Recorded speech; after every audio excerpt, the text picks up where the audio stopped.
नमस्कार मु जिलन लोकालहांडिसाला चैनल को आपण मानक स्वागत जनावछि। आज आम प्रस्तुत करबा कढ़ाई मशरूम। कढ़ाई मशरूम बहुत टेस्टी लगी थाए। यह तैयारी करबा अति सहज। आसंतु प्रस्तुत करबा आजिर रेसिपी। कढ़ाई मशरूम प्रस्तुत करबा पई गोटे टमाटो, गोटे पियाज, 3टी काजू, 5टी रसुण, 1 इंच अदा, 2टी गुजराती, गोटे डालचीन, 3टी लवंग पकईकी 2 मिनिट जाए सिझाइबा।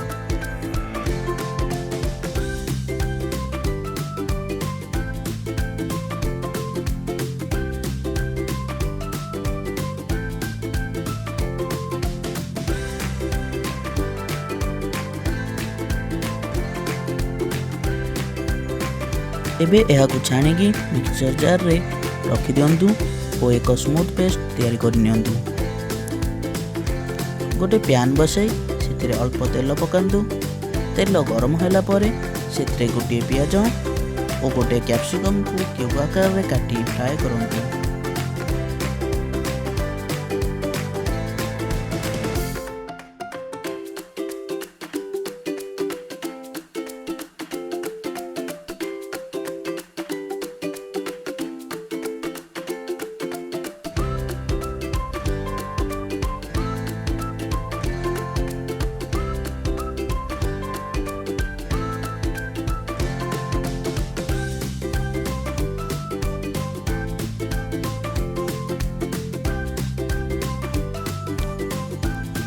सब्जी फ्राए होला परे बाहर को बाहर कर नियंतु और सेतरे काटिथिबा मशरूम को पके किछि समय फ्राए कर नियंतु।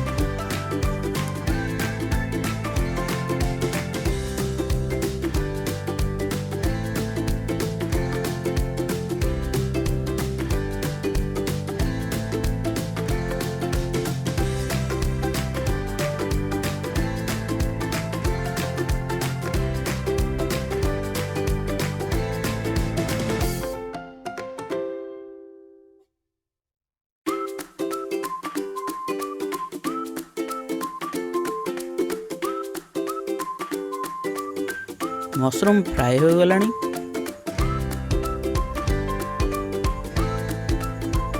एबे गोटे कढ़ाई बसाई सेतरे किछि तेल पकांतु।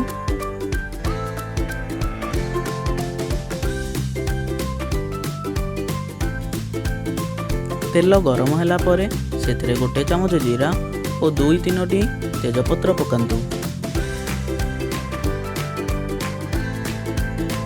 एबे सेतरे प्रस्तुत करिथिबा स्मूथ पेस्ट को पकांतु और फ्राए करंतु।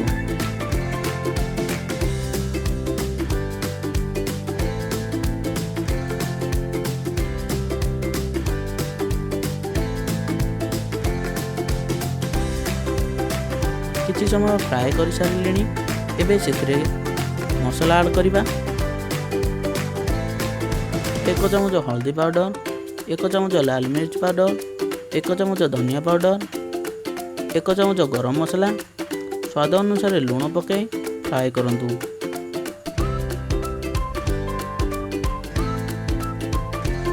बर्तमान देखंतु ग्रेवी फ्राए हो गलानी।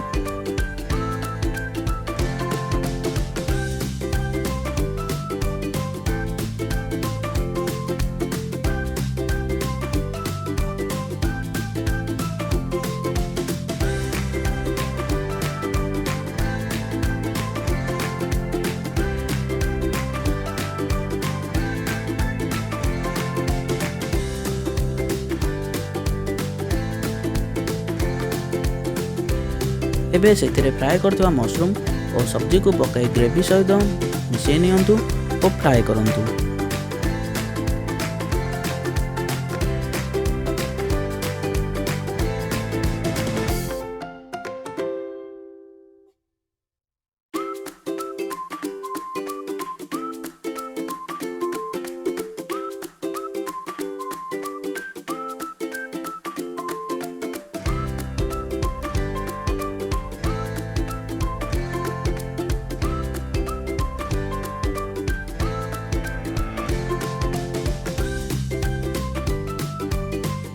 ग्रेवी रे पानी नहीं जदि किछि पानी दे 5 मिनिट कुक करबा मीडियम फ्लेम रे।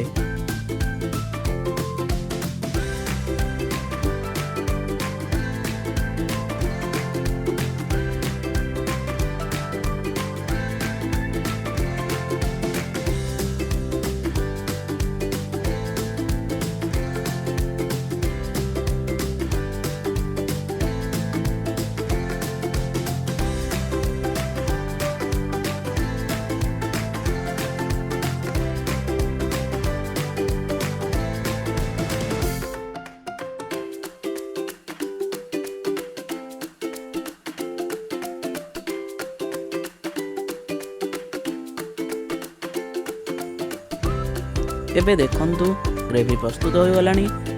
एबे सेतिरे 2 चमच मलाई पकई मिसई देवा।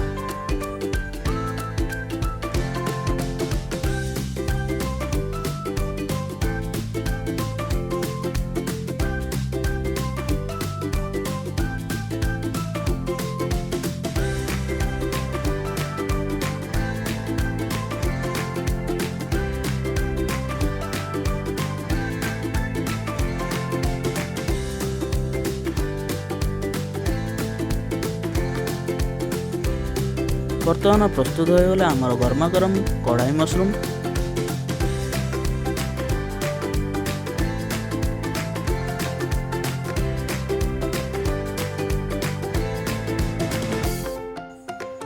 आपण माने घरे करंतु केमिति लागुचे मते कमेंट करी कहंतु। मो चैनल जदि आपण सब्सक्राइब करना तेबे सब्सक्राइब करनियंतु। पुणी देखा आउ एक नुआ रेसिपी सहित। रहूची नमस्कार।